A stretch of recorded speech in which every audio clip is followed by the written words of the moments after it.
இன்றைக்கி நம்ம பார்க்க போகிறது முள் சீத்தா மரத்தை தான் பார்க்க போகிறோம். எங்கள் வீட்டுக்கு முன்னாடியே ஒரு மரம் வச்சுருக்கேங்க. ஏற்கனவே ஒரு மரம் இருக்குது, அது மேல்காட்டில் இருக்குது. அது வந்து நிழலில் இருந்ததுனால காய் நிறைய வைக்கிறதே இல்லைங்க. அதனால் புதுசாக வீட்டுக்கு முன்னாடி கொஞ்சம் வெயில் பாங்கான இடத்துல இருக்கட்டும் அப்படின்னு தான் கொண்டு வந்து வச்சேன்.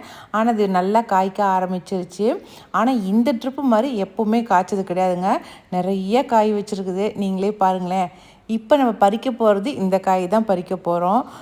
ஒரு 2 காய் நல்லா பெரிய காயாக இருக்குது, மற்றதெல்லாம் கொஞ்சம் சின்ன சின்ன காயாக இருக்குது. அதனால தான் நான் உங்ககிட்ட ஒன்று சொல்லலான்ட்டு இருக்கேன்.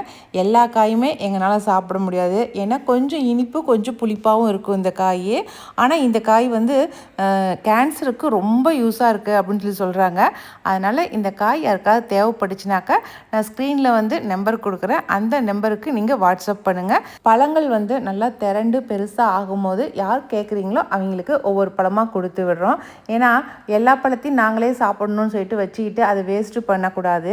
அதுக்காக தான் யாருக்கு அது தேவைப்படுதோ அவங்க அதை பயன்படுத்திக்கிட்டோம் அப்படிங்கிறதுக்காக தான் நான் சொல்கிறேன். அதனால் தேவைப்படுறீங்க வாட்ஸ்அப்பில் மெசேஜ் பண்ணுங்கள், சரிங்களா? பார்த்தீங்களா, ஒவ்வொரு காயாக நான் உங்ககிட்ட காட்டிட்டு வரேன். பார்த்தீங்களா, நிறைய காய் இருக்குது. எனக்கே ரொம்ப சந்தோஷமாக இருக்குது.